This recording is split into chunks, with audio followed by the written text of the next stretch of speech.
Chapter 8. The Houses of Astrology. As far back as Babylonian times, ancient astrologers divided life into different categories. They understood that life's a journey consists of a myriad of activities and emotions, of work, ambition, hopes and dreams, and relationships. Babylonian astrologers named 12 separate categories of life, which have come down to us from that time almost unchanged. These 12 divisions are called houses. I recently saw a modern definition for houses: existential arenas. But this is just a fancy way of saying that each house represents a separate area and specific function of your life. There is a house of domestic life, a house of personal wealth, a house of marriage, a house of career, etc. Your horoscope, which is a map of your individual personality, consists of all 12 houses. Here, beginning with the first, are the 12 houses of a horoscope. After you have set up your horoscope, see Chapter 9, you will have a clearer understanding of what the houses of astrology mean in your life. The first house. This is the house of self. It is the most personal and most powerful house in your chart, for it symbolizes you, your mannerisms, your styles, your disposition and temperament. This is the house of your outward behavior, your likes and dislikes. The first house reveals both the way you present yourself to others and the way the outside world sees you. It often indicates your physical characteristics, especially your head and facial features. Sometimes called the house of self-interest, this it denotes what you want in life and how you go about achieving it. The place in your chart at which this house begins is the most important part of your horoscope, for it determines where all the other houses will follow. In astrology, the first house is thought of as a giant lens through which the rest of your chart is seen and interpreted.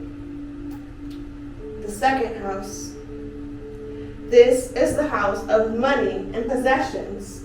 It relates to what you own in life and what you will acquire, your income, and your financial prospects. This is the house of movable possessions, the things you physically take with you as you move through life. The second house also tells how you feel about money and possessions. It gives a clue to the kind of objects in which you would like to surround yourself. To a certain extent, it gives a picture of your earning power and the ability to handle money. The second house often shows what activities and projects may be a lucrative source of income for you. The third house. This is the house of communication. The third house relates to your immediate environment in three major areas: self-expression, your family ties, and day-to-day travel. This house governs the way you think, speak, and write. Logic, memory, and manual skill are in its domain. The third house often indicates what kind of early education you received and your ability to study and learn. Your relationships with brothers and sisters, aunts and uncles, cousins, and neighbors are a part of this house's influence. Short trips and the vehicles for this type of travel are also governed by the third house, especially the travel you do for work and education. The fourth house. This is the house of home. The fourth house governs your home life in the past, the present, and the future. It indicates the kind of home you had in childhood and your relationship with parents. What you have brought into this life from your ancestors is in its domain. In the present, the fourth house relates to the kind of home you make for yourself, Your current domestic affairs are under its influence, as are real estate, holdings, and the ownership of land. This house also rules over the closing years of your life, the kind of security you seek for old age. The fourth house is one of the more mystical houses in your chart, for it represents what you keep protected and secluded from the rest of the world, the place you call home in both a physical and an emotional sense. The fifth house, this is the house of creativity and sex. The fifth house rules over everything you do for pleasure and to express yourself creatively. Your sexual nature, the most basic creative urge in your psyche, is a large part of its domain. Children and the joy you receive from them are governed by this house. The fifth house also relates to entertainment, holidays, amusement, and the arts. It rules love affairs, new undertakings in life, speculation and gambles, and games of chance. It is the house that expresses your artistic talent, as well as your ability to enjoy yourself in life. In childhood, pets and playmates are part of this house, where it holds sway over all things to which you instinctively give affection. This is the house of your heart. The sixth house. This is the house of service and of health. Often called the house of service to others, it indicates your need to help others and to be useful in the world. In the old days, it governed a person's attitude towards servants and those of inferior standing. In the modern day, this house rules your relationship with the people you work with those who are your subordinates, and with your employers. The sixth house also relates to your state of health and especially applies to illness brought on by worry and emotional upsets. This house often signifies whether you have a robust or delicate constitution and what kind of diseases you may be subject to. The seventh house. This is the house of partnerships and marriage. On a personal level, it relates to your husband or wife, the mate you choose in life. It often indicates what kind of marriage you will have and whether you might divorce or remarry.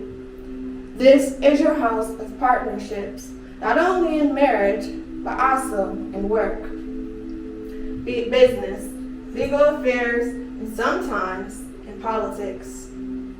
It covers legal unions or contracts you enter into in both sides of the question or dispute. The seventh house concerns your ability to work harmoniously with others. Paradoxically, it also governs what astrologers call your open enemies, those who are usually your adversaries in the business or professional world. The seventh house is the opposite of the first house of self. Here, you blend your personality with others in order to pursue shared goals. The eighth house. This is the house of death and regeneration. The eighth house is one of the three mystical houses in your chart. The other are the fourth and the 12th, and one of the most difficult to understand. Sometimes called the house of spiritual transformation, it rules the life forces that surround sex, birth, death, and the afterlife. It concerns legacies and what you inherit from the dead, both materially and spiritually. Money that belongs to your partner and taxes and debt are also in this house's domain. The eighth house may give some indication of the conditions surrounding your death, although the precise time always remains a mystery. Surgery is governed by this house, since it relates to regeneration. This is the house of psychic powers and the occult studies and knowledge. The ninth house. This is the house of mental exploration and long-distance travel. The ninth house can be thought of as a widening of the third house. Study, travel, and mental pursuits are expanded in the ninth house on a much wider plane. This is the house of the higher mind. Under its domain are higher education, philosophy, and the study and depth of profound subjects. Long journeys of both the mind and the physical body are controlled by this house. It concerns actual travel to foreign lands and business interests in other countries. It governs the meetings of foreigners who expand your way of thinking and also the study of languages. The ninth house rules your public expression of ideas and is therefore the house of publishing and literary effort. The 10th house. This is the house of career and public standing. Its opposite house, the 4th house, rules the home. The 10th house rules all matters outside the home, your profession, your status in the community, and your public reputation. It has been called the house of ambition, aspiration, and attainment. This house also reveals in what esteem you are held by others. The 10th house reflects your image as shown in the power, position, and honors that you may achieve. It is the outward expression of your talents, the way you accept responsibility, the place you arrive at through your own efforts. This house has a great influence on your material success in life. The 11th house. This is the house of friends and of hopes and wishes. Unlike its opposite house, the 5th house, which is concerned for immediate pleasures, the 11th house has to do with long-term dreams and goals, with intellectual pleasures. This house governs your involvement with groups and organizations that have to do with your work, profession, or family. The clubs, societies, or political associations you belong to are under its domain. This house often indicates the kind of friends and acquaintances who can best further your interests and objectives in life. The 11th house reflects your ability to enjoy other people. On its highest level, this house represents the harmonious working together of all people, each doing what best expresses his or her individual personality. It is the house of idealism and vision. And finally, the 12th house. This is the house of secrets, sorrows, and self-undoing. It is the most mystical of all the houses, the final house, the end of the circle. This is not necessarily a negative and gloomy place, but it does define the limitations placed on your life, including by yourself, through self-undoing behavior. This house governs disappointments, accidents, trouble, and self-defeat. It rules unforeseen forces, secret enemies, escapism, asylums, hospitals, and prisons. The 12th house has been called the house of karma, the house of spiritual debt, for it contains the rewards and punishments for the deeds one commits in the world. It is associated with psychic powers and the ability to discover, at last, the meaning of life. Now we have a picture. So if that was too much, here's a nice little summary for you, okay?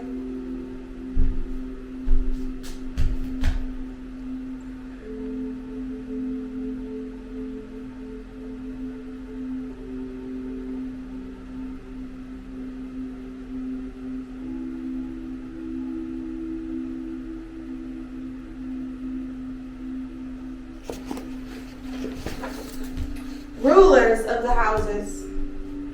You may have noticed that the 12 houses bear a relationship resemblance to the 12 signs of the zodiac. The first house shares certain qualities with the first sign of Aries. The second house has qualities in the common with the second sign of Taurus, and so on through the zodiac. The zodiacal sign that corresponds to the house is called the natural ruler of the house. The first house of self is Aries, natural ruler. The second house of possessions, Taurus. The third house of communication, Gemini. The fourth house of home, Cancer. The fifth house of creativity, Leo. The sixth house of service, Virgo. The seventh house of partnerships, Libra. The eighth house of regeneration, Scorpio. The ninth house of mental exploration, Sagittarius. The 10th house of career, Capricorn. The 11th house of hopes, Aquarius. And the 12th house of self-undoing, Pisces.